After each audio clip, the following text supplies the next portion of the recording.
Hello दोस्तों, आपके अपने यूट्यूब चैनल एनालिसिस क्लास में स्वागत है। तो साथियों, आज की इस वीडियो में सेमेस्टर 4 का इकोनॉमिक्स ऑनर्स का कोर पेपर 8 का मैथमेटिकल इकोनॉमिक्स पेपर हम डिस्कस करने वाले हैं। आपको कौन कौन सा टॉपिक पढ़ना है जो आपके एग्ज़ाम के व्यू से इम्पॉर्टेंट है, तो चलिए देखते हैं। तो आपका एग्ज़ाम में टोटल एक्सटर्नल में 80 मार्क्स का प्रश्न पूछा जाएगा और 20 मार्क्स आपका इंटरनल में रहेगा, तो टोटल 100 मार्क्स का रहेगा। तो चलिए देखते हैं आपका प्रश्न कितने मार्क्स का रहने वाला प्रत्येक प्रश्न।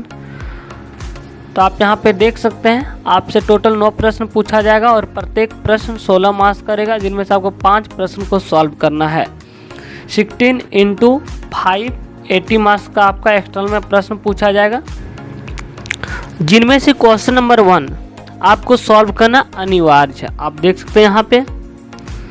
और क्वेश्चन नंबर 1 आपका 2 ग्रुप में बटा हुआ, पहला ए और दूसरा बी। ये में आपका एमसीक्यू प्रश्न पूछा जाएगा, 4 प्रश्न रहेगा, प्रत्येक प्रश्न 2 अंक का रहेगा। तो यहाँ से आपसे 8 अंक का प्रश्न पूछा जाएगा। और ग्रुप बी में, एक का ही बी में आपका शॉर्ट टाइप प्रश्न रहेगा, जो प्रत्येक प्रश्न आपका 4 अंक का रहेगा और 2 प्रश्न रहेगा इसमें शॉर्ट टाइप को, जो 100 वर्ड में लिखना है। तो यहाँ से आपका टोटल 16 मार्क्स का पूछा जाएगा, 4 एमसीक्यू प्रत्येक 2 अंक का, तो ये 8 नंबर। और ग्रुप बी में 4 अंक का, 2 क्वेश्चन 8 अंक, तो टोटल 16 अंक आपका 1 नंबर से पूछा जाएगा।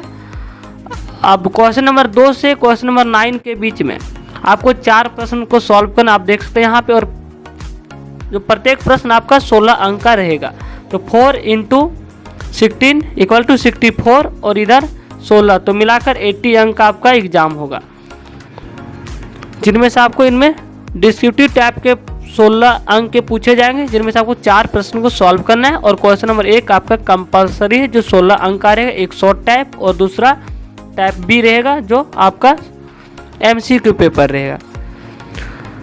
तो चलिए इसके बारे में सिलेबस में हम डिस्कशन करने वाले, आपको क्या क्या पढ़ना है जो आपके एग्जाम के व्यू से इम्पोर्टेंट है। चलिए देखते हैं आपको सिलेबस क्या है, कौन कौन सा टॉपिक इम्पोर्टेंट है, इन सब चीज़ों के बारे में बताने वाले हैं। तो पहला आपका टॉपिक है यूनिट 1। यूनिट 1 में आपको पढ़ना है बेसिक कंसेप्ट, और बेसिक कंसेप्ट में इम्पोर्टेंट है सेट थ्योरी। यहीं से प्रश्न 10 मार्क्स का पूछ लिया जाता है। सेट थ्योरी में आपको पढ़ना है सेट थ्योरी क्या है, इसके प्रकार पढ़ना है, A union B, A intersection B, A minus B, B minus A, इन सब चीज़ों के बारे में पढ़ना है सेट थ्योरी में।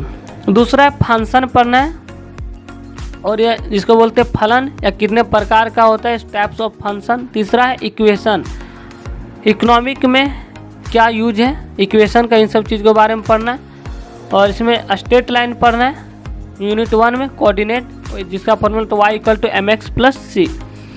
दूसरा यूनिट 2 है लिमिट एंड डिफरेंशिएशन, ये इंपॉर्टेंट टॉपिक है, यहाँ से प्रश्न अक्सर पूछ लिया जाता है। तो आपका यहाँ से भी 4 प्रश्न रहने वाला है, 4 × 4 16 मार्क्स का, जिनमें से आपको डिफरेंशिएशन पूछा जा सकता है, और maxima minima, first order second order, इसका यहाँ से पूछा जा सकता है। Point of inflection application, maxima minima, यहाँ से 16 मार्क्स से पूछा जा सकता है, डायरेक्ट पूछ लिया जाता है।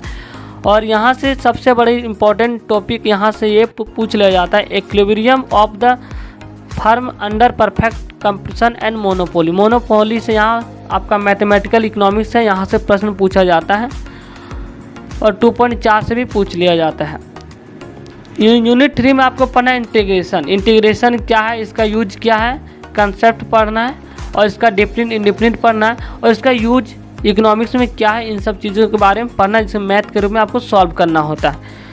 चौथा यूनिट 4 है, जो इम्पोर्टेंट है, मैट्रिक्स एंड डिटर्मिनेंट, इससे अक्सर प्रश्न पूछ लिया जाता है, वेरी वेरी इंपॉर्टेंट है, जिनमें से आपका 16 मार्क्स यहाँ से पूछा जा सकता है, इनवर्स ऑफ मैट्रिक्स, और यहाँ से एक ऑब्जेक्टिव रहता है। और पहला पढ़ना है कि आपको वेरियस टाइप ऑफ मैट्रिक्स कितने प्रकार का होता है, स्केलर मैट्रिक्स, क्या आइडेंटिटी मैट्रिक्स, इसके बारे में पढ़ना है। और डिटर्मिनेंट पढ़ना है, इनवर्स ऑफ मैट्रिक्स पढ़ना है, rank of matrix, Cramer rule पढ़ना है।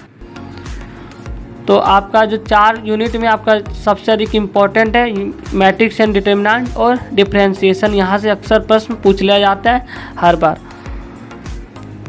तो आप आसानी से इसको क्लियर कर सकते हैं। अगर आप हमारे चैनल पर नए हैं तो चैनल को सब्सक्राइब कर लें ताकि आने वाले वीडियो का नोटिफिकेशन मिल सके। तो कल